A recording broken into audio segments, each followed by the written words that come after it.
I want you to imagine this.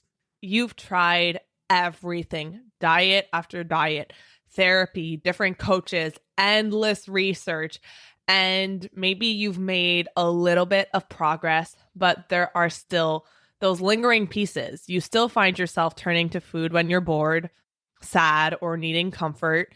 You still miss out on being fully present with your kids because food is constantly on your mind. That was exactly where Amanda was until something and everything shifted. And today she is living a completely different reality. She doesn't need food to numb or to escape. She trusts herself. She feels safe in her body and she finally feels free. And in this episode, I'm so excited because you're going to hear how she got there. Let's get into it. Welcome to the Live Unrestricted podcast, a show where you'll learn how to heal your relationship with food and your body so that you can focus your time and energy on more important things like your personal growth. I'm your host, Sabrina Magna, food freedom coach, and my mission is to help make your life happier and healthier without stress, overwhelm, or guilt about food. If you love the show, please do go out and share it. And if you're looking for support with your relationship with food, details about my programs are in the show notes. Thanks for spending time with me today. Now let's jump in. Welcome back to the show. I'm so grateful that you're here. And if you are ready to be inspired beyond belief, to borrow the energy and the belief of someone who has just walked the path that you want to walk and is now on the other side and is experiencing more peace, more freedom, more self-trust and empowerment than she ever thought possible, this you're going to want to stick around for. I just got off my offboarding call with my private client, Amanda. And I'm not going to lie, I had some tears in my eyes talking to her because I also have like goosebumps going up and down my body. Nothing makes me feel like I am serving and really accomplishing my purpose here on this earth, like seeing someone who transformed before my eyes in the span of 4 months. And Amanda, what I really like about bringing stories of people who were in the trenches or like just on the other side is that you get to see the real life fears, challenges, what came up for people as they were on this journey. Because the truth is that I healed my relationship with food and my body years ago. And I understand why you might listen to this podcast and think that, well, she is so much further along than I am, or she's a coach, or she's an expert, so she's different and I'm unique. And like, I get that. I do that all the time when I'm listening to podcasts. And I always find it really helpful and inspiring to hear stories of people who are just a little bit ahead of me or who started in the same place as me and were able to make do with what they had. So Amanda was one of my private clients. I don't take on private clients very often, and I don't advertise it often either because I don't have that many spots on my calendar available. But she had jumped on when one of my spots opened up, and it's so cool because I was just reading the goals that she had going into the program, and it's like reading into the future. So what her goals were by the end of our time together, she wanted to have a regulated nervous system. She wanted to give herself what she truly needed and not turn to food as the only way to fill a void or numb out or for excitement, for comfort, for pleasure, for boredom. And she wanted to stop being afraid of foods. She wanted to be able to eat whatever she wants and needs and not be afraid of doing nothing, of resting, of being in stillness, to be able to feel, to trust her body, to trust herself around food, and like just plain trust herself. And it is so insane for me to read this because what you're about to hear is like copy paste what she said she wanted and what she's experiencing now. And this is someone who had gone through every possible route: therapy, coaches, diets, looking online, trying to do it by herself. And you're going to hear, she's going to tell you that she was hopeless. She had so much self-doubt. She was filled with fear. And I am so honored to be able to introduce you to Amanda because she was right where you probably are right now. And she was feeling all of the same things, the self-doubt, the negative self-talk. And there were certain mindsets, there were certain behaviors, there were certain lessons that she implemented and that she really focused on and shifted throughout our time together and even before, so that she can make that decision to make herself a priority and to heal, that created a literal 180 in her life. And I want you, as you're listening, to remember that this is possible for you too. There is no reason, it was not put into your DNA that you can't heal, that you can't change, that you can't grow, that you are the one person out of the billions of people on this earth who is incapable of change. It's not in your DNA. It's in your mind, but it's not wired within you. You are capable of change, but it does require you to do certain things that you've never done before. If you want something different, you have to do something different. And Amanda is going to share about what some of those things were and how you can start taking that into your own life, applying it so that you can experience the same freedom, peace, and self-trust that she now has. So without further ado, let me introduce you to the gorgeous Amanda. If you can just kind of take me through why you decided to enroll and to get some support at this stage in your life. Like, what were you going through? I had recovered from my eating disorder, but I still had a lot of food noise and a lot of fear foods. And I knew that my nervous system was absolutely trashed and I didn't know how to fix it. And I just needed someone to help me, someone to give me a boost, someone to push me. And that was you. And I heard you on Victoria's podcast before, and I followed you. And then all of a sudden, you had like a coaching space. And I was like, oh my God, like this is like where I need to be. Like, boom, yeah, this has to be my space. Yeah. Yeah. And I loved when you joined, you were so honest about the fact that you knew you needed to heal. You knew there was work to do. And you were like, and I can't do this on my own. I know that I need to be pushed outside of my comfort zone.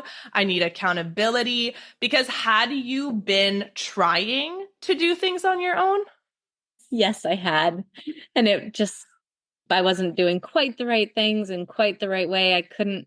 I just couldn't leap over that mental hurdle and figure it out. I tried so hard. I was like, I don't necessarily want to go through another coaching program, but I also do because I need to figure this shit out. Yeah. And what were you trying to do on your own? Heal my nervous system by listening to the podcasts and reading the books, but not actually doing the work. It's like I tried to become a really good soccer player by reading a book on soccer and watching soccer videos, but I never actually got on the field. Yeah, it's like, the exercises in the books. They're like, okay, now like go and write in your journal and do this. I'm like, cool, read it. Next chapter. So yes, we definitely, when you're being held accountable every week and you're being given exercise and saying, okay, on our next call, we're going to talk about this, it really pushes you to do the thing that feels uncomfortable.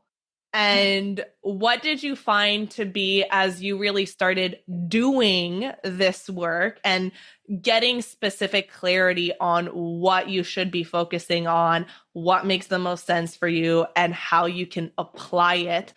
What were some of the lessons or realizations or wins that you had along the way? I realized that all the things that I needed to be doing were really, really simple.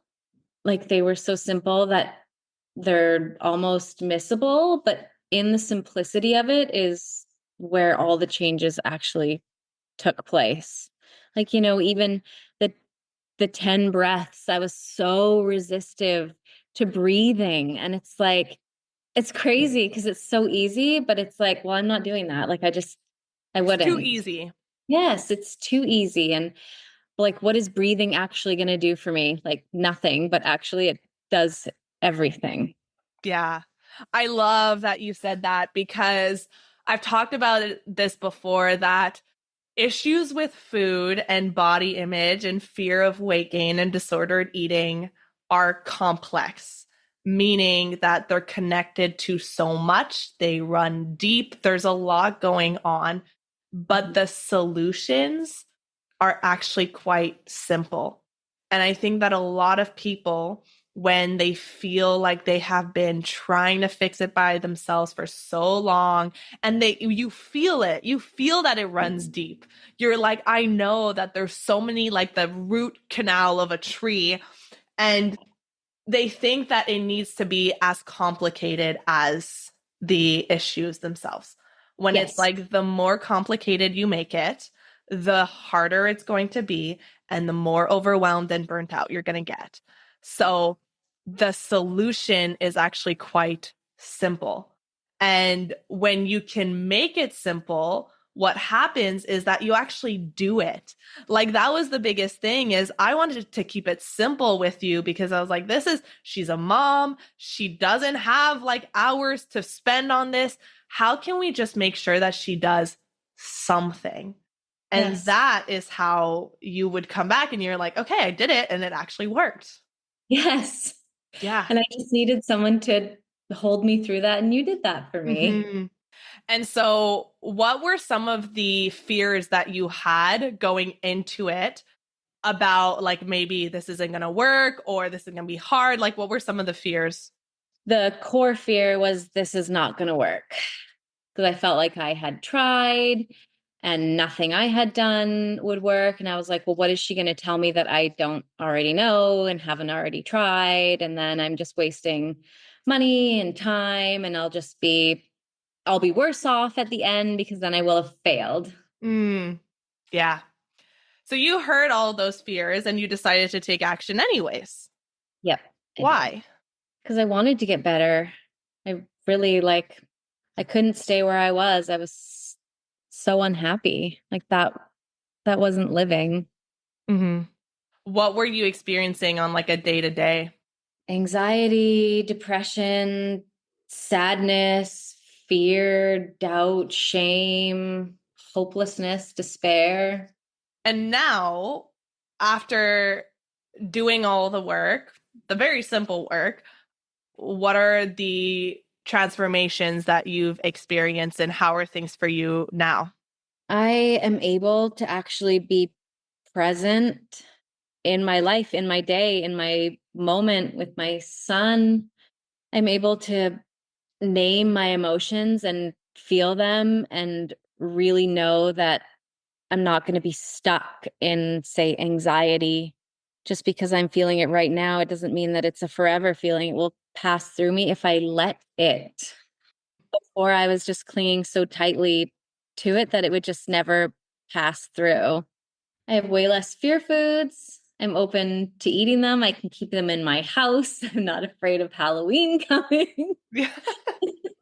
When's the last time you felt a sense of confidence and self trust around Halloween? Never that I can remember. That's huge. That is huge. Yeah. Yeah. I know more of how to make myself feel better when I'm feeling dysregulated instead of having one thing, which is food, which actually didn't help at all usually. So Mhm. now I have way more things in my toolbox that actually do work to make me feel better. Mhm. And when you look at the future, because I think that's one of the biggest things is like, okay, but can I maintain this? And I was actually having this conversation with Luke because he's made so many changes over the past 3 years. And there's still this belief of like, but what if this is just a blip? What if this was just like luck and I go right back to who I was before? And which is so silly because I'm like, you do this stuff naturally now. Like this is who you are. And so when you think about the future, and we are just talking about this, when you think about the future, what do you feel? Excitement, happiness, joy, peace, freedom, ability. Yeah, I got this. Like, I know that I can hold myself through anything and I will be okay. And how did you feel about the future 4 months ago? Awful, hopeless. It just felt hopeless and like I would be stuck forever. And I was like, is this just my life? Like, what an absolute waste. Yeah. What is something that you would say to someone who is where you used to be? Because, like, I can so relate when you're consumed by fear and you have tried so much and you had invested so much and it had been so long and you get caught up in the I can't change, nothing is possible. What would you say to that person? I would say get a coach, get Sabrina, do the work, figure it out. You can do it. I mean, if I can do it, coming from how desperate and hopeless I felt, I feel like anyone can do it. And recognize that the small changes that feel stupid sometimes and useless and pointless actually do make a difference. And just try and see, just try, just give yourself the chance to try it. Mm, yeah, I think that is so important. As I was telling you, I've just made a huge investment in myself. And the biggest thing that helped me make the decision is if I take myself out to 5 years from now and I look back, will I have regret that I didn't try and just accepted defeat? Or would I be happy that I tried? And no matter what, you either get the lesson that you need to get or the result that you wanted, no matter what. And so I don't know many people who are in their 80s and look back and they're like, I'm so glad I didn't try. I am so glad that I let fear control me and I didn't even give myself the chance to try. Personally, don't know many happy people who look back on their past in that way. And No. so it takes a lot of courage, takes a lot of bravery to make that decision to invest in yourself and to do the thing that scares the living hell out of you. Yeah. So you should be really proud of yourself for that. Yeah, it feels really good. And I couldn't have done it without you, honestly. Oh man, it just to see how much someone can change in such a short amount of time. It doesn't stop blowing my mind. And if you would like to apply for a one-on-one coaching spot, I now have one spot open. And so if you're listening to this and you're thinking, I want someone who's going to hold my hand, who's going to tell me what to do, and who's going to hold me accountable, who's going to push me, who's going to show me my blind spots so that I can finally leave these struggles with food behind once and for all, I invite you to apply. I'm only going to open the spot to you guys on my podcast because you are the ones who are showing up every week, who are committed, and you're the ones that I want to work with. But like I said, there's only one spot available. So to fill out the application and then to book a call with me to see if it's a right fit, because I don't just work with anyone, especially when it comes to one-on-one coaching. I want to make sure that I'm a right fit for you and that you're a right fit for the spot as well. But to fill out the application, you can go to sabrinamagnan.com/private coaching, all in one word. I'll also leave that link in the show notes, but it's sabrinamagnan.com/private coaching. So Again, if you feel like you could really benefit from having someone in your corner and not have to try to figure it out on your own and watch the YouTube videos and listen to the podcast and still feel like you might know what you should be doing, but you're not doing it, and maybe it's because you're doing it in the wrong way or you're just trying to consume a bunch of content like Amanda was doing, then one-on-one coaching might be a really good fit for you. So like I said, there's only one spot available, and the second it's filled with the right fit, then it will be closed. But if you are interested, sabrinamagnan.com/private coaching. I hope that you were able to take away some really valuable shifts, mindsets, and things that you can apply into your own life moving forward. Thank you so much for being here. I love you so much. You're amazing, and I'll see you on the next episode. Hey, real quick before you go, if you're loving this podcast and you're thinking, Sabrina, I want more. I want to go deeper. I want a step-by-step process for healing my relationship with food.